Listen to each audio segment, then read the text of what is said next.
Tasty असे पराठे तयार आहेत, खूप सुंदर झालेत. नक्की ट्राय करा. कसे वाटले तुम्हाला सांगा. मी कोमल तुमचं खूप खूप स्वागत करते आपल्या रेसिपी चॅनलमध्ये. तर आज आपण नाश्त्यासाठी रेसिपी घेऊन आलो आहोत. तर पराठ्याची रेसिपी आपण घेऊन आलेलो आहोत. तर कोणता पराठा करणार आहोत आज आपण पनीरचा पराठा करणार आहोत. पनीर पराठा करताना स्टफिंग करताना काय काळजी घ्यायची, त्याच्यानंतर कणिक तिंबताना कणिक मळताना कशी मळायची, ती मळताना कोणती काळजी घ्यायची, या सगळ्या गोष्टी मी या आपल्या रेसिपीमध्ये सांगितलेल्या आहेत. चला मग सुरुवात करूया आपण आपल्या रेसिपीला. पनीर पराठ्याचं पहिलं आपण नाही का वरचा डो जो लागतो पनीर पराठा स्टफ करण्यासाठी तो बनवून घेणार आहे. तर इथं मी गव्हाचं पीठ घेतलं आहे आणि याच्यात आपण नाही का जर तुम्हाला पनीर पराठा जरा खस्ता म्हणजे कुरकुरीतपणा आला पाहिजे असं वाटत असेल तर काय करायचं, 1 चमचा तूप टाकायचं आणि असं चोळून घ्यायचं एकदम असं, जेणेकरून ह्या पिठात पूर्ण ते मिक्स झालं पाहिजे. पण 1च चमचा टाकायचं, कारण आपण कचोरीचं पीठ नाही तिंबत आहोत, आपण पराठ्याचं तिंबतोय, त्याच्यामुळं थोडंसंच टाकायचं 1 चमचा. आणि जेव्हा आपलं हे कणिक ही मऊसूत हवी असते तेव्हा मात्र तेल खूप जास्त टाकायचं असतं. तर चला तर मग सुरुवात करूया. आता मी इथं गव्हाचं पीठ घेतलं आहे, त्याच्यानंतर मी ह्याच्या चवीनुसार मीठ ॲड करणार आहे आणि ह्या सगळ्या गोष्टी व्यवस्थित मी तिंबून घेणार आहे, मळून घेणार आहे. चला तर मग सुरुवात करूया मळायला. पाणी एकदम नाही टाकायचं, तुम्ही जर नवीन असाल तर हळूहळू टाकायचं, नाहीतर पातळ होण्याची खूप जास्त शक्यता असते पीठ. तर आपलं स्टफिंग हे पराठ्याचं मऊ असणार आहे, कारण पनीर हे मऊ असतं, त्याच्यामुळं आपली कणिक ही मऊसूतच तिंबली गेले पाहिजे, घट्ट नाही. जेव्हा तुमचं स्टफिंग हे घट्ट असतं म्हणजे थिक नसतं, जसं की सांजोऱ्याच्या पोळ्या, त्याच्यानंतरून शेंगदाण्याच्या पोळ्या असतील, या सगळ्या गोष्टींचं सारण हे थिक असतं म्हणजे खूप जाड असतं, त्याच्यामुळं नाही का कणिक तिंबताना जाडती व्हायची. पण जेव्हा तुमचं स्टफिंगच खूप मऊ असतं, उदाहरणार्थ पुरणपोळीचं स्टफिंग खूप मऊ असतं, तर त्यावेळेस मात्र नाही का आपली कणिक खूप मऊ तिंबायची. लक्षात आलं असेल सगळ्यांच्या. चला तर मग ही सगळं व्यवस्थित मळून घेते. पीठ व्यवस्थित मळून झालं आहे. आता आपण ह्याला खूप सारं तेल लावून ठेवणार आहोत साईडला आणि आपण स्टफिंग बनवून घेणार आहोत पराठ्याची परत. तर आता लक्षात घ्या, जेवढं कणकीच्या पिठाला तुम्ही मळाल तेवढी तुमची चपाती, पराठे, त्याच्यानंतर पोळ्या ह्या खूप सुंदर होतात. त्याच्यामुळे शक्य तेवढा वेळ, इवन पचायला सुद्धा खूप हलक्या असतात. तुम्ही जेवढं व्यवस्थित मळता ह्या गोष्टी तर पचायला सुद्धा खूप हलक्या जातात, त्याच्यामुळं व्यवस्थित मळून घ्यायच्या. आता हे माझं झालेलं आहे, आपण हे साईडला ठेवून देऊया. पनीर पराठ्याचं स्टफिंग बनवून घेणार आहोत. तर सगळ्यात पहिले आपण कोथिंबीर टाकणार आहोत. तुम्हाला खूप सारी आवडत असेल तर नक्की टाका आपल्या चवीनुसार. त्याच्यानंतर आपण पनीर ॲड करणार आहोत.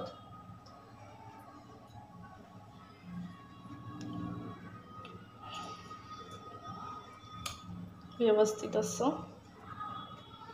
त्याच्यानंतर आपण अद्रक ॲड करणार आहोत. लसूण हवं असेल तर तुम्हाला टाका, नाही टाकला तरी काही हरकत नाही, आपली मर्जी. त्याच्यानंतर कांदा हा पूर्ण ऑप्शनल आहे, तुम्हाला हवं असेल तर टाका, नाही टाकला तरी खूप छान होतं. पण जेव्हा तुम्ही स्टफिंग हे आदल्या दिवशी बनवून ठेवणार असाल तर शक्यतो कांदा टाकू नका. जेव्हा तुम्हाला पराठे बनवायचे त्या टायमालाच कांदा टाकायचा, आधी बिलकुल नाही टाकायचा. तरी काय होतं, पाणी सुटतं आणि वास पण मारायला सुरुवात करणं स्टफिंग. त्याच्यामुळं शक्यतो माझं तर सगळं स्पष्ट म्हणणं आहे, जेव्हा गोष्टी आपल्याला बनवायच्या असतात तेव्हाच करून ठेवाव्यात. नाहीतर आधीच आपण खूप गोष्टी अशा खातो ज्या केमिकलयुक्तच बनतात. त्याच्यामुळं शक्यतो जेव्हा कांदा आपल्याला तेव्हाच टाकायचं जेव्हा तुम्ही पराठे करणार आहात, कारण कांदा पाणी सोडणार आहात. तर तुमच्या चवीनुसार तुम्ही कांदा ॲड करायचं आहे हवं तेवढं. त्याच्यानंतर हिरवी मिरची टाकणार आहोत. त्याच्यानंतरून आपण तुमच्या घरात जर लाल तिखट टाकत असतील तर टाका, पण आपण ऑलरेडी हिरवी मिरची टाकली आहे, त्याच्यामुळं टाकताना खूप काळजी घ्यायची, कारण तिखट होण्याची शक्यता जास्त आहे आणि आपल्या घरात लहान मुलं पण असणार आहेत. तुम्ही लाल चटणीपेक्षा काळी मिरी असते, ब्लॅक पेपर, ते टाका, त्याने टेस्ट खूप छान येते आणि दिसायला पण फार सुंदर दिसतं ते. लाल मिरचीऐवजी तुम्ही काळी मिरी टाका, ते पण पूड, काळ्या मिऱ्याची पूड टाकायची. तर मी तर काळ्या मिऱ्याची पूड टाकली आहे, म्हणजेच ब्लॅक पेपर. आपल्या चवीनुसार टाकायचं. थोडंसं मीठ चवीनुसार. आपल्या पाणी सुटणार आहे, त्याच्यामुळं मीठ खूप वाढतं. पाणी सुटल्यानंतर मीठ खूप लागतं सगळ्या गोष्टींना, त्याच्यामुळं मीठ टाकताना खूप काळजी घ्यायची. व्यवस्थित बघायचं आधी आणि मग ॲडजस्ट करून टाकायचं. आता ह्या सगळ्या गोष्टी चमच्याने हलवून घ्यायच्या नाही, तर सरळ अशा मळून घ्यायच्या. त्याने काय होतं, व्यवस्थित मळल्या जातात गोष्टी आणि एक बाइंडिंग येते सगळ्या गोष्टीला. आपण चीज पण ॲड करणार आहोत. पनीर पराठ्यात लोक चीज ॲड करतात, पण शक्यतो कोणी सांगत नाही. पण चीज ॲड केल्याशिवाय त्याला व्यवस्थित स्टफ होत नाही ते, आणि खूप छान टेस्टी त्याच्यामुळंच लागते चीजमुळं. तर ह्या सगळ्या गोष्टी आपण व्यवस्थित मिक्स करून घेतल्यानंतरून आपण ह्याच्यात चीज पण ॲड करणार आहोत.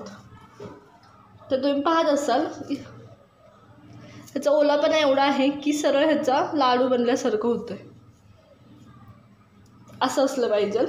आणि आपण कणिक ह्याच्यामुळंच पातळ किंवा सैल तिबली किंवा मळली की आपलं ऑलरेडी पनीर खूप मऊ असतं, त्याच्यामुळे. आता चीज ॲड करणार आहोत. लक्षात घ्या, जेव्हा तुमचं 200 ग्रॅम पनीर असतं तेव्हा कमीत कमी 50 ग्रॅम चीज हे इनफ असतं. त्याच्यामुळे खूप छान बाइंडिंग येते, टेस्ट पण खूप छान येते आणि मुलांना फार आवडतं. त्याच्यामुळं चीज शक्यतो टाकायचं, त्याने टेस्ट छान येते. तुम्हाला मॅश करून पाहिजे असेल तर तुम्ही मॅश करून टाकलं तरी काही हरकत नाही. आता हे सगळ्या गोष्टी मग जसं मी दाखवलं, चमच्याने मिक्स नाही करायचा, हाताने व्यवस्थित बाइंड करून घ्यायच्या. त्याच्यामुळे व्यवस्थित मिक्स होतात सगळ्या गोष्टी. आता माझ्या स्टफिंगला खूप पाणी आहे. इन केस तुमचं स्टफिंग हे कोरडं झालं तर काय करायचं, थोडंसं बटर घ्यायचं आणि ह्याच्यात ॲड करायचं. त्याच्यामुळे काय होईल, स्टफिंग हे तुमचं बाहेर येणार नाही पोळीच्या आपण जेव्हा पराठे लाटू तेव्हा, आणि व्यवस्थित बसलं पण जाईल. चला तर मग आता आपण पराठे करायला सुरुवात करूया. कणिक दाखवते. हे बघा, माझी कणिक इतकी मऊ आहे की सहज हात घातलं तरी, बोट घातलं तरी आतमध्ये जाते, एवढी मऊ आहे. तेव्हाच त्याच टायमाला माझं स्टफिंगसुद्धा तेवढं मऊ आहे. पराठा बनवून घेऊया. तर इथं मी डो एवढा घेतला आहे, तेवढंच आपल्याला आपला स्टफिंग घ्यायचं आहे. तर आधी मी पराठा कसा भरायचा ते सांगते तुम्हाला. तर इथं पराठ्याच्या आधी कडा लाटून घ्यायच्या. जर तुम्हाला पुरणपोळीसारखे लाटता येत असेल, भरता येत असेल तर तसं भरलं तरी काही हरकत नाही. हे असं पसरून घ्यायचं व्यवस्थित. आणि हे स्टफिंग, आता ह्या स्टफिंगमध्ये कांदा आहे त्याच्यामुळं पराठा फुटण्याची शक्यता पण असते. हा आपण भरून घेतला आहे. आता व्यवस्थित पॅक करून घ्यायचं. इथूनच बाहेर येऊ द्यायचं नाही, नाहीतर फुटण्याची जास्त शक्यता असते. तर व्यवस्थित असं हा आपला स्टफ झाला आहे व्यवस्थित. चला तर आता लाटून घेऊया. तर आता पराठा कधी पण ज्या साईडनी तुम्ही भरला आहे ती साईड वरती ठेवायची, म्हणजे फुटला तरी तो वरनं फुटेल, खालून नाही. त्याच्यामुळे चला आता लाटून घेऊ आपला पराठा.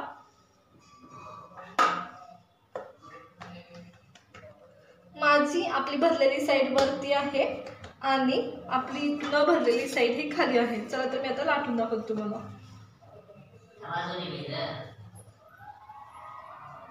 तुम्हाला पराठा लाटायचं कसं ते सांगते. तर व्यवस्थित हलक्या हाताने लाटायचं, अजिबात घाई नाही करायची. जरा जरी एका ठिकाणी प्रेस झाला तर पराठा लगेच फुटणार, लगेच म्हणजे लगेच. त्याच्यामुळं खूप काळजीपूर्वक हलक्या हाताने हा लाटायचं. जर तुम्हाला फुटलेलेच पराठे खायचे असतील तर पटपट लाटलं तरी काही हरकत नाही. पण शक्यतो पराठे हे खरं तर स्टफिंग थोडीशी बाहेर आलेलेच असतं, पण आजकाल आपण दिसण्याला पण खूप प्राधान्य देतो. त्याच्यामुळं मग खूप हलक्या हाताने लाटायचे पराठे. आता आपलं स्टफिंग थोडं थोडं बाहेर यायला सुरुवात झाली आहे. तुमचं कोणताही पराठा असो किंवा तुमची पुरणपोळी असो, जेव्हा तुम्हाला असं स्टफिंग थोडं थोडं बाहेर यायला सुरुवात दिसते तेव्हा सरळ नाही का स्टॉप करायचं. तुम्ही पाहत असाल आता माझं स्टफिंग थोडं थोडं बाहेर यायला सुरुवात झाली आहे. आणि तुम्हाला थिकनेस पण दाखवते पराठ्याचं. माझं खूप जाड नाही आहे, एकदम पातळ आहे. तर अशाच पद्धतीने आपल्याला पराठा लाटून घ्यायचं आहे सगळं. चला तर मग आता भाजून घेऊया. मग एकदम व्यवस्थित म्हणजे जोपर्यंत ह्याला वाफा येत नाही तोपर्यंत गरम करायचा. हा माझा लोखंडी तवा आहे त्याच्यामुळे ही काळजी घ्यायची. तुमची लोखंडी तवा असेल तर नॉनस्टिक असेल तर काही प्रॉब्लेम येत नाही. पण जेव्हा तुमचं ते व्यवस्थित तवा गरम झालेला नसतो ना तर पराठा डोसा तुमची पोळी चिटकून राहते. त्याच्यामुळे आता पहा वाफा येतात ते तुम्हाला दिसत असते तेव्हाच मी पराठा टाकणार आहे. चला आपण आपला पराठा टाकून घेऊया व्यवस्थित. आता गॅस मोठा करायचा. मीडियम असेल थोडंसं तरी चालेल पण शक्यतो मोठा करायचा. भाकरी चपातीला गॅस हा मोठाच असला पाहिजे नाहीतर व्यवस्थित भाजली जात नाही. भाकरी तर कधीच भाजली जात नाही. दाखवते आपला पराठा कसा झाला आहे. तर हे पहा एकदम व्यवस्थित भाजला आहे सगळ्या साईडनी. माझा तवा हा खूप गरम होता त्या टायमाला आपण पराठा टाकला होता. आता आपण तेल किंवा तुम्हाला हवं असेल तर बटर किंवा तूप लावू शकता तुम्ही. मी तेल लावलं आहे. तर व्यवस्थित सगळ्या साईडनी भाजून घ्यायचं. तुम्ही पाहत असाल आता थोडा थोडा फुगायला पण सुरुवात झाली आहे. चला तर आता भाजून घेऊया व्यवस्थित. मी पलटलं आहे त्या टायमाला आपण खूप सारं तेल लावून घेतलं आहे आणि व्यवस्थित भाजून घ्यायचं.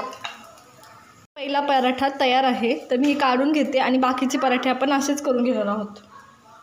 टेस्टी असे पराठे तयार आहेत. खूप सुंदर झालेत. नक्की ट्राय करा. कसे वाटले तुम्हाला सांगा. आवडले असेल तर लाईक करा शेअर करा आणि सबस्क्राईब. पनीर पराठा करून झालेला आहोत. पण पनीर पराठा करताना कोणती काळजी घ्यायची मी हे सांगते. मी या पराठ्याच्या रेसिपीमध्ये कांदा ॲड केला आहे. जेव्हा तुम्हाला खूप घाई आहे जेव्हा तुम्ही ट्रिपला जाणार आहात जेव्हा तुमची इथं कमीत कमी 10पेक्षा जास्त पराठे करणार आहात तेव्हा कोणती काळजी घ्यायची हे मी तुम्हाला आत्ता सांगते. तर शक्यतो जेव्हा तुम्ही 10पेक्षा जास्त लोकांना पराठे करणार असाल तर शक्यतो कांदा हा टाळाच मी म्हणते. कारण कांदा टाकलं की त्या स्टफिंगला पाणी सुटायला खूप पाणी सुटतं. पनीर पराठे फुटतात. अक्षरशः माणूस वैतागून जातो. पनीर पराठ्याचं फुटण्याचं प्रमाण एवढं होतं आणि त्याचं काहीच करता येत नाही आपल्याला. शेवटी ती पनीर भुर्जी म्हणून खावी लागते. आणि दुसरी गोष्ट जर तुम्हाला कांदा ॲडच करायचा असेल तर शक्यतो सारण हे म्हणजे एक 8-9 पराठ्यासाठी वेगळं करायचं. परत 8-9 पराठ्यासाठी वेगळं करायचं. म्हणजे थोडं कांदा मिक्स करत जायचं. एकदम करून ठेवला तर पाणी खूप सुटणार कारण कांद्याला खूप पाणी सुटतं. त्याच्यानंतर तुम्ही जर कणिक ही उन्हाळ्यात तिंबली जर लूज तिंबली उन्हाळ्यामध्ये तर ती आणखी लूज होते. जसं जसं टाईम जातो तसा अर्ध्या तासापेक्षा कमी जास्त झालं की ती खूप लूज पडायला सुरुवात होते.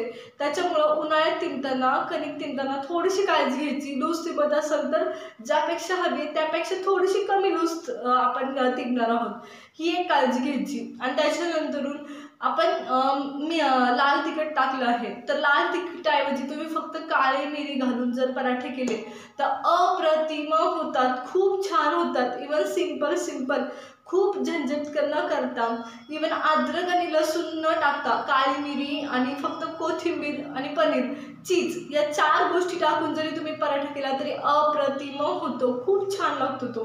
तर तुम्हाला रेसिपी आवडली असेल आणि टीप आवडली असेल तर नक्की लाईक करा शेअर करा आणि सबस्क्राईब करा.